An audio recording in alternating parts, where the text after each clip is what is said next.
അസ്സലാമു അലൈക്കും വറഹ്മത്തുള്ളാഹി വബറകാതുഹു. പ്രിയപ്പെട്ട സഹോദര സഹോദരിമാരെ, സാമ്പത്തികമായി വലിയ പ്രയാസം നേരിട്ടുകൊണ്ടിരിക്കുന്ന ഒരു സമയത്താണ് നാം ഇപ്പോൾ ഉള്ളത്. നമ്മുടെ കൂട്ടത്തിൽ അധിക ആളുകൾക്കും ജോലിയില്ല, ഉള്ള ജോലിയിൽ ശമ്പളമില്ല, വീട്ടിൽ ദാരിദ്ര്യമാണ്, ധാരാളം കടമുണ്ട്, വീട്ടിലെപ്പോഴും പ്രയാസമാണ്, രോഗം കൊണ്ട് കഷ്ടപ്പെടുന്നവരുണ്ട്, ഭർത്താവ് ഗൾഫിൽ പോയിട്ടുണ്ട്, ജോലി ഇതുവരെ ശരിയായിട്ടില്ല, കച്ചവടം നടക്കുന്നില്ല, ബിസിനസ് തകർന്ന് തരിപ്പണമായി,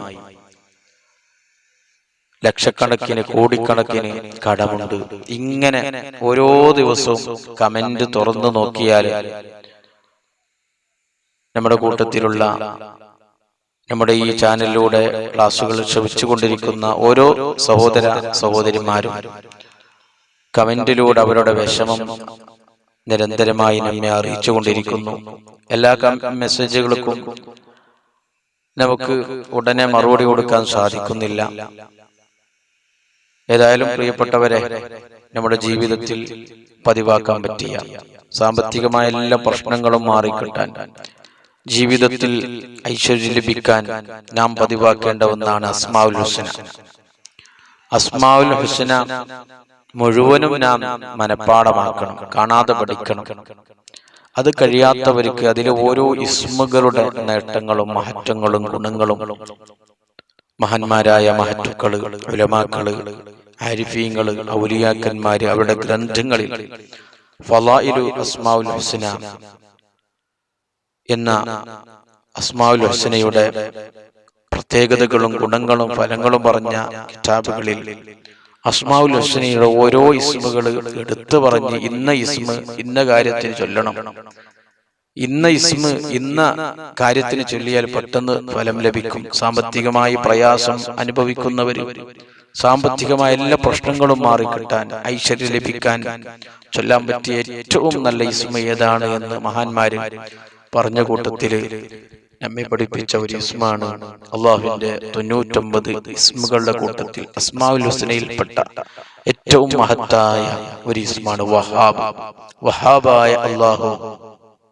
വഹാബ് എന്ന് പറഞ്ഞാൽ വാരിക്കോരി നമുക്ക് ആവശ്യമായ എല്ലാം തന്നുകൊണ്ടിരിക്കുന്ന, നൽകിക്കൊണ്ടിരിക്കുന്ന അള്ളാഹുവേ, അടിമകളായ നമുക്ക് ജീവിക്കാൻ ആവശ്യമായ എല്ലാം അള്ളാഹു ആവശ്യമായ സമയത്ത് തരുന്ന അള്ളാഹു വഹാബ്, ധാരാളം നൽകുന്ന, ഓശാരമായി നൽകുന്ന അള്ളാഹു എന്ന നല്ല അർത്ഥമുള്ള വഹാബ് എന്ന ഇസ്മിന്റെ മഹത്വങ്ങള് കിതാബുകൾ തുറന്നു നോക്കിയാൽ, അസ്മാഉൽ ഹുസ്നയുടെ ഷറഹ് തുറന്നു നോക്കിയാൽ ധാരാളം കാണാൻ സാധിക്കും.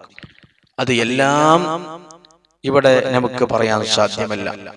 അതിലെ ഏറ്റവും പ്രധാനപ്പെട്ട കാര്യങ്ങൾ മാത്രമാണ് ഇന്നത്തെ ക്ലാസ്സിൽ പറയുന്നത്. അല്ലാഹു നമുക്ക് തൗഫീഖ് ചെയ്യട്ടെ. കസ്റത്തു അൽ മുദാവതു അൽ മുദാവമതു അലാ ഹാദൽ ഇസ്മ.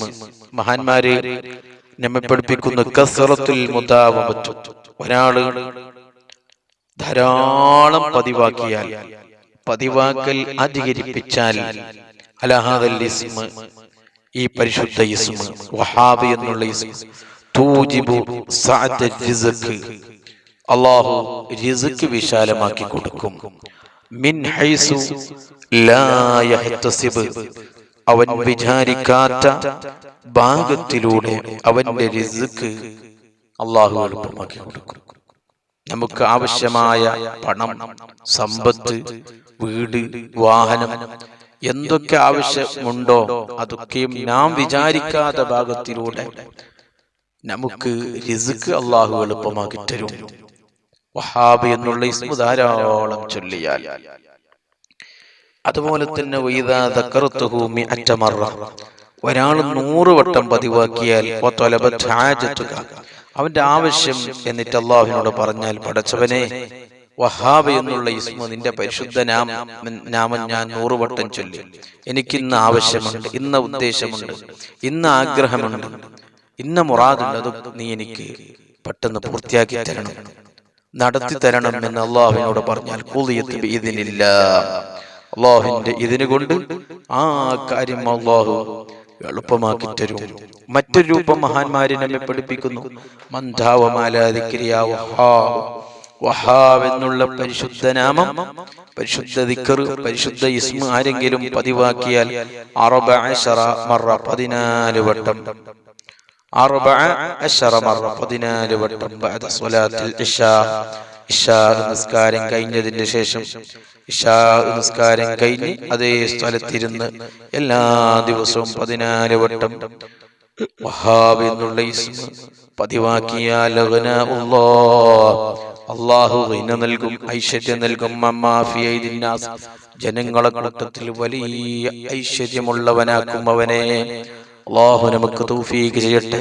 ഏത് സാധാരണക്കാരും ചൊല്ലാൻ പറ്റിയ ഒരു രൂപമാണ് ഇശാ നിസ്കാരത്തിന്റെ ശേഷം 14 വട്ടം യാ വഹാബ് യാ അല്ലാഹ്, യാ വഹാബ് യാ അല്ലാഹ് എന്ന ഇസ്മ 14 വട്ടം ചൊല്ലുക.